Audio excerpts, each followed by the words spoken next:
ಡಿಸ್ಟ್ರಿಬ್ಯೂಷನ್ಗೆ ಅನುಮತಿ ಕೊಟ್ಟಿರುವುದು ಷಡ್ಯಂತ್ರ. ರಾಜ್ಯಪಾಲರು ಕೇಂದ್ರದ ಕೈಗೊಂಬೆಯಾಗಿದ್ದಾರೆ. ರಾಜೀನಾಮೆ ಮಾತೇ ಇಲ್ಲವೆಂದ ಸಿದ್ದು.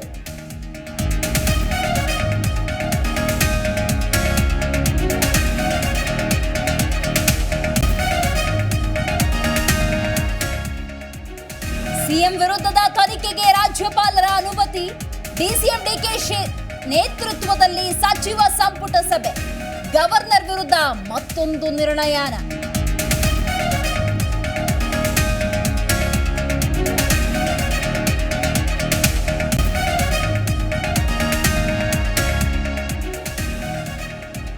ಸಿಎಂ ಸಿದ್ದರಾಮಯ್ಯಗೆ ಮೂಡ ಮಹಾ ಸಂಕಷ್ಟ. ಸೋಮವಾರ ಜಿಲ್ಲಾ ಕೇಂದ್ರಗಳಲ್ಲಿ ಪ್ರೊಟೆಸ್ಟ್ಗೆ ಪ್ಲಾನ್. ರಾಜ್ಯ ಕಾಂಗ್ರೆಸ್ನಿಂದ ಡಿಸಿಗೆ ಮನವಿ ಪತ್ರ.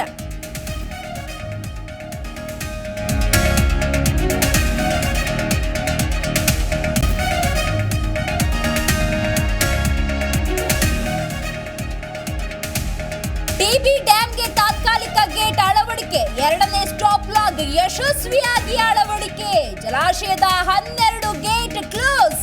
ಹೊರ ಹರಿವು ಇಳಿಕೆ.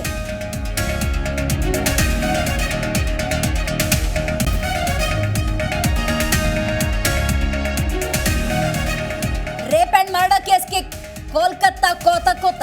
ದೇಶ ಸೇರಿ ರಾಜ್ಯದಲ್ಲೂ ಪ್ರತಿಭಟನೆಯ ಕಿಚ್ಚು. ಕಾಮಕರನ್ನ ಗಲ್ಲಿಗೇರಿಸುವಂತೆ ಜಿಲ್ಲೆಯಲ್ಲೂ ಹೋರಾಟ.